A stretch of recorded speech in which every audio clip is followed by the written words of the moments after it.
na pagbabago. Talaga pong tatak.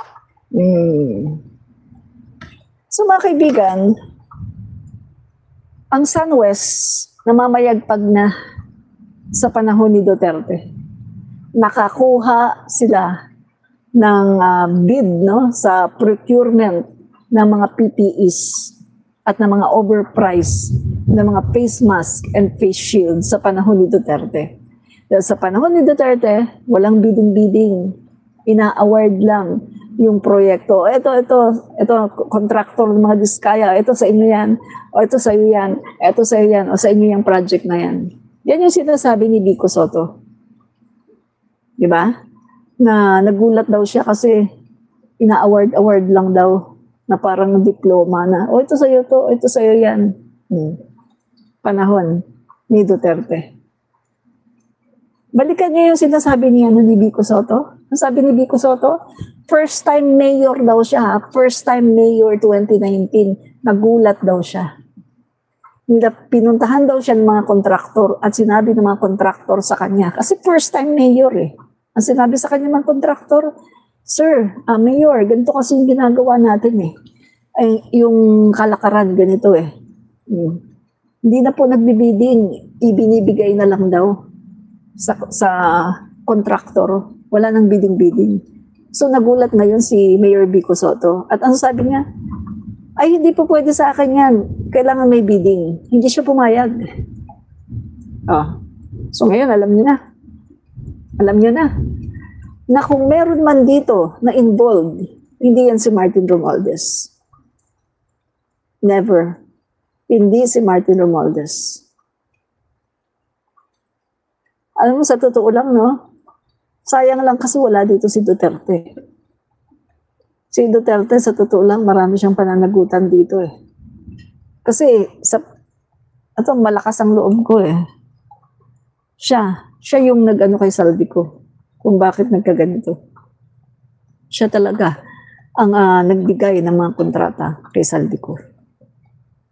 Hindi na yung ano nila, yung kanilang picture nila ni Duterte na parang close na close silang dalawa ni Rodrigo Duterte. Di ba? So mag-analyze kayo, i-analyze nyo kung ang mga diskaya ba, sino ba ang kanilang kakampi? Sino ba ang kanilang magiging kasabwat sa krimen? Mag-analyze kayo. At napaka-imposible na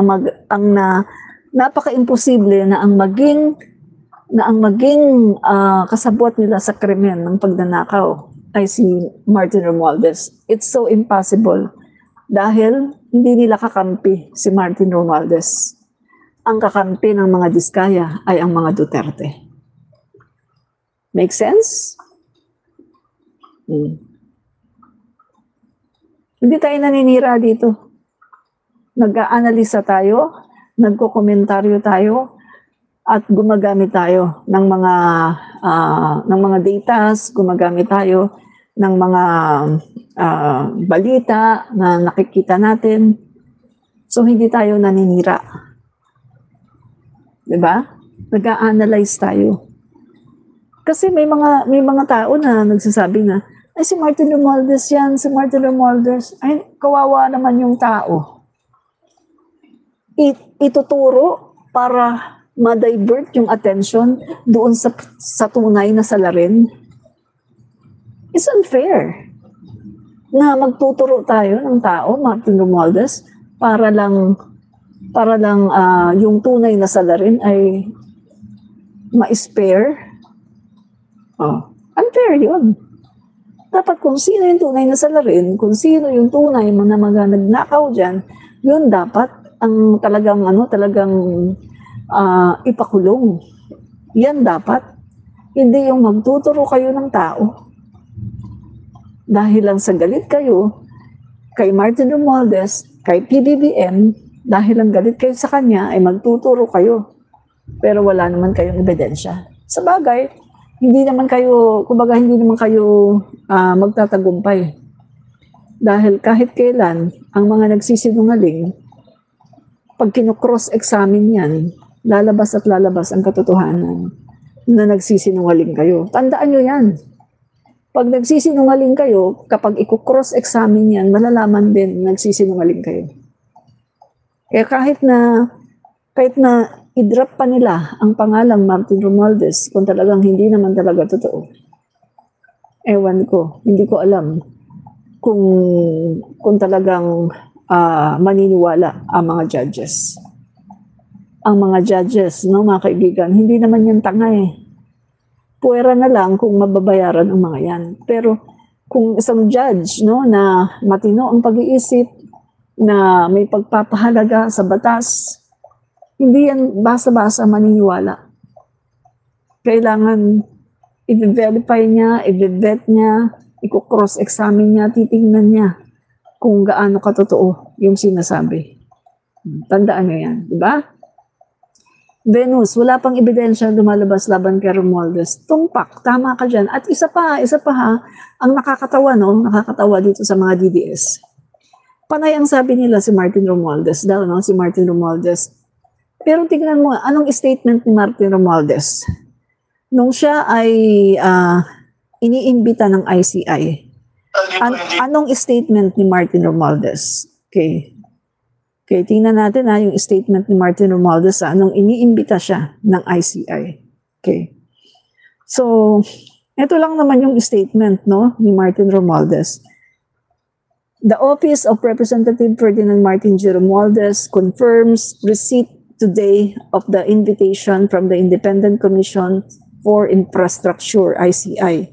Representative Romualdez welcomes the opportunity to cooperate with the Commission and fully supports its objective of promoting transparency, accountability, and good governance. In this regard, Representative Romualdez is prepared to appear before the Commission. See? Statement ng isang taong walang tinatago. Statement ng isang taong hindi natatakot na mag-appear. Ginagawa niyang opportunity ito para makapagpaliwanag siya, para masabi niya kung ano man ang nalalaman niya, para ligtas niya ang kanyang sarili. Ginagawa niyang opportunity ang pagdalo sa ICI. Yan ang tao na hindi guilty. Kaya niya sumagot kahit saan man siya dalhin. Yung Sara Duterte nyo, my God, anong balita? Hindi na naman daw dumating sa hearing at ayaw daw pumunta sa hearing. My God, budget niya budget niya. Tingnan nyo ha, budget niya, siya ang nangihingi, siya ang may kailangan, hindi siya pumunta. Bakit? Hindi niya kayang sagutin yung mga tinatanong sa kanya. Anong nangyari kay La Chica? Na-remove, natanggal si La Chica. Kawawa naman yung tao. Nagpagamit kasi. Kawawa naman yung tao. Baka na ano na yun. Ibang tao doon, military, court martial. Kawawa naman yung tao. Ginamit ni Sara sa kanyang kalukuhan. Hindi naman siya SDO. DPSG siya, hindi siya SDO. Pero, sa kanya, ipinabigay ni Sara ang pera, ang confidential funds dahil siya daw ang magdi-disburse. Tingnan mo? Hindi masagot ni Sara yan. Kaya ayaw niyang pumunta ang Kongreso. Ang dami niya kasing kasalanan. Pinagtataguan niya ang Kongreso. Samantalang yung Martin Romualdez namin, willing siya. At tinitake niya ito as opportunity. Opportunity daw para masabi niya yung kanyang mga dapat sabihin. Tingnan nyo, dyan mo makikita yung tao na may kasalanan at yung tao na walang kasalanan. Diba? Kasi, si Martin Romualdez, hindi ko sinasabi fully na walang kasalanan si Martin Romualdez. Hindi ako pwedeng mag-judge ng ganun. Pero ang sinasabi ko lang dito, Yung action ni Martin Romualdez ay nagpapakita ng isang taong walang kasalanan. Kasi kaya niyang humarap kahit saan. Pero si Sara Duterte, wala. Di ba? Pinatawag sa Congress kasi kailangan ng madaliin yung budget niya. Anong petsa na? Ayaw pumunta. Kasi nga hindi niya kayang sagutin eh. Hindi niya kayang sagutin kasi alam niya na magsisinungaling lang siya. Alam niya na talagang may kasalanan siya. Kaya between Sara Duterte and Martin Romualdez, guys, hindi natin pwedeng maipagkumpara dahil si Sara Duterte, tiyak natin na guilty. Ang daming ebidensya. Guilty. Pero si Martin Romualdez, walang ebidensya. Idinadawit lang talaga ang pangalan dahil gusto nilang ibagsak si Martin Romualdez at si PBBM. Pero pag sabihin mong ebidensya, walay ebidensya. Diba? Mga DDS na nandito, tanungin ko kayo, bakit hindi pumupunta si Sara sa budget hearing niya? Budget hearing niya yan, Nangihingi siya ng pera. Bakit hindi siya pumupunta sa budget hearing niya? Hindi kasi hindi niya kayang sagutin eh. Ilan yung mga military? Ilan yung mga military na nag-confess na never silang nakatanggap ni pisong duling sa opisina ni Sara? Ano sabi nung mga tao ni Sara? 15 million, naggumastos sila ng 15 million para daw magpakain ng up to 3,000 na mga kabataan sa Youth Summit. Yan ang kasinungalingan Pero anong sinabi ng mga military? Yung sa AFP, anong sinabi ng mga tao, mga sundalo? 2 sundalo yon. Anong sinabi nila? Hindi sila nakatanggap kahit 5 duling. Hindi sila nakatanggap galing sa opisina ni Sara. Di ba? Kaya, itong sasabihin ko sa inyo, yung Sara Duterte nyo, wala siyang moralidad. No? Wala siyang moralidad, wala siyang integridad para ikondina si Speaker Martin Romualdez. Kasi si Speaker Martin Romualdez, willing humarap. At take note, tinitake niya as an opportunity. Oportunidad daw niya na pumunta ang ICI para daw makapag-explain at para daw maipaliwanag yung mga akusasyon laban sa kanya. Yan ang tao na hindi takot na humarap kahit anong investigasyon kasi alam niya na malinis ang kanyang konsensya. Diba? Remember the Tite 1. Admin Rich, thank you for enlightening me with your reasoning, logic, and facts material. Maraming salamat. Remember the Tite 1. Salamat po. Love ones, dami DDS dito. Ay, opo, madami talagang DDS dyan, no? Kapag ako ay nagla-live. Ikaw lang at ako. Hello, Ma'am Admin Rich. Hello din po sa inyo. Yan. Okay. Marami pong salamat, no, sa panonood. Okay. Yan. So, ayan guys, no? Kitang-kita natin na itong si Sara Duterte, wala siyang lakas ng loob para harapin yung mga patawag sa kanya. Wala siyang lakas ng loob. Unang-una sa lahat, alam niya na nagsisinungaling siya. Pangalawa, alam kasi niya na bobo siya. At hindi niya alam kung paano abogado pero bobo Take note, abogado pero bobo. Hindi niya alam kung paano magtanggol sa kanyang sarili. Hindi niya alam. Kasi nga naman, pangatlo, wala naman siyang facts. Ano nga ba ng panghahawakan niyang facts? Ano nga naman ang panghahawakan niya na katotohanan? Nabubuhay lang naman si Sara sa kasinungalingan. Sa totoo lang nabubuhay lang si Sara Duterte sa kasinungalingan. Walang katotohanan kahit ano. sa kasinungalingan lang siya nabubuhay. Kami-Kaniko Mix TV, maraming salamat sa pag-drop by, no? Kami-Kaniko Mix TV, salamat. Yan. Kaya, itong mga DDS na nandito, kaya kayo, nagmana, mga bugok. Mga bugok kayo eh. Sa tingin niyo, matalino kayo? Nakikita niyo na winawalang hiya na kayo? Pinagnanakawan na kayo? Pagkatapos, pinagtatanggol niyo pa rin? Ang tawag sa inyo, bugok. Di ba? Mga bugok kayo ng mga DDS.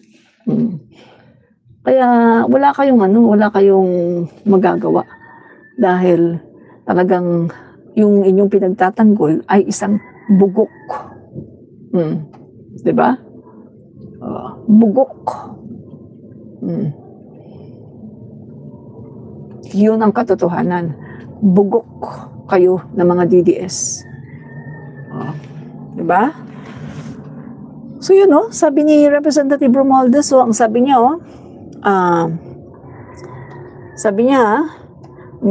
Representative Romualdez welcomes the opportunity to cooperate with the Commission and fully supports its objective of promoting transparency, accountability, and good governance. Walang ganyan si Sara. Si Sara nagtatago. Lahat ng mga patawag sa kanya, nagtatago siya. Pinatawag ng NBI 2 beses, nagtago. Pinapatawag sa Kongreso, nagtatago. Tago ng tago. Hanggang ngayon, budget na naman yan, nagtago na naman. Kasi hindi niya masagot patungkol kay La Chica, hindi niya masagot yun. Kasi si La Chica mismo umamin na ibinigay sa kanya ang pera at siya yung nag-disburse. At yung isa pang SDO na VPSG din, umamin din na ibinigay sa kanya ang pera at sila ang nag-disburse.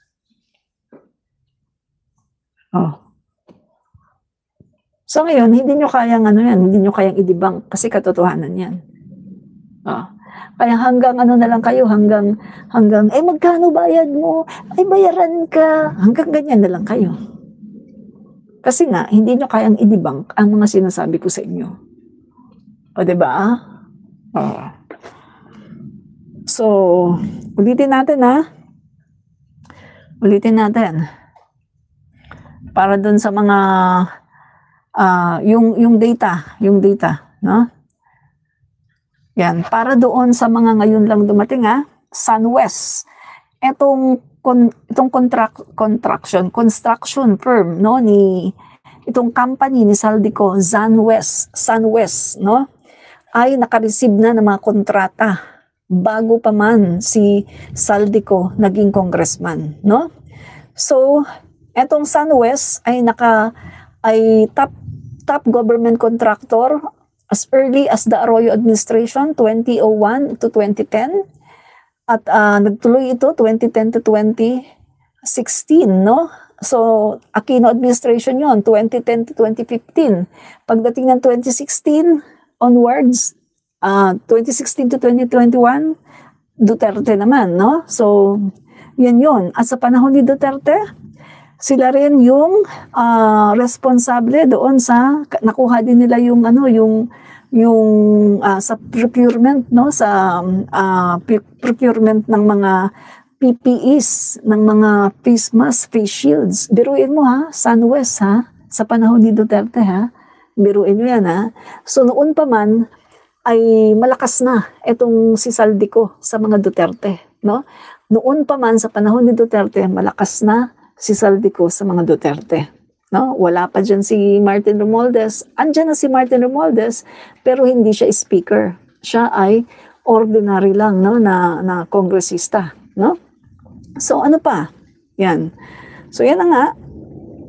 Panahon ni Duterte, binaliwala niya ang bidding-bidding. Wala nang bidding-bidding. No? At nagkaroon siya ng emergency power. Na pag sinabi niya, ito ang natin dito, ito ang tatanggap ng kontrata, o sige yan. Parang ina-award na lang. Sinasabi ni Vico Soto na para daw diploma, ina-award na lang. O kung sinong kontraktor yung yung gusto, yun ang papaboran, no? Yung sinasabi ni Vico Soto, remember that, no? Na nagulat daw siya 2019. First time mayor siya, may lumalapit sa kanya mga contractors. At sinasabi sa kanya na, Mayor, ganito kasi yung kalakaran, ganito yung ginagawa. Wala na po kasi mga bidding-bidding, no? Bibigay na lang yung kontrata. Nagulat daw si Mayor Vico, no? Kasi ganun daw pala yung kalakaran, no? So, ano pa? Yung SunWest Construction Company ay nakasecure, no? Nakasecure sila ng secured government contract in supplying face mask and other personal protective gear during COVID-19. SunWest yan, ha? SunWest. Yung company ni Saldico. So, meaning to say, si Saldico talaga at saka si Duterte ay noon pa close na sila, no? So, ito yung breakdown. SunWest secured government contracts. Ito, Arroyo Administration 2.73 billion, Pinoy 4.7 billion, Duterte 28 billion, Marcos 10 billion. Sino ngayon ang pinakamalaki? Duterte, 28 billion. Marcos, 10 billion only.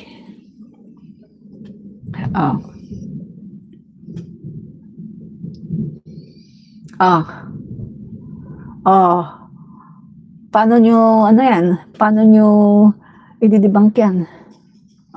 Sige nga, i-debunk nyo. Kaya niyong i-debunk yan? I-debunk nyo nga. Hindi nyo ma-debunk. Kasi nga, totoo, may data. Diba?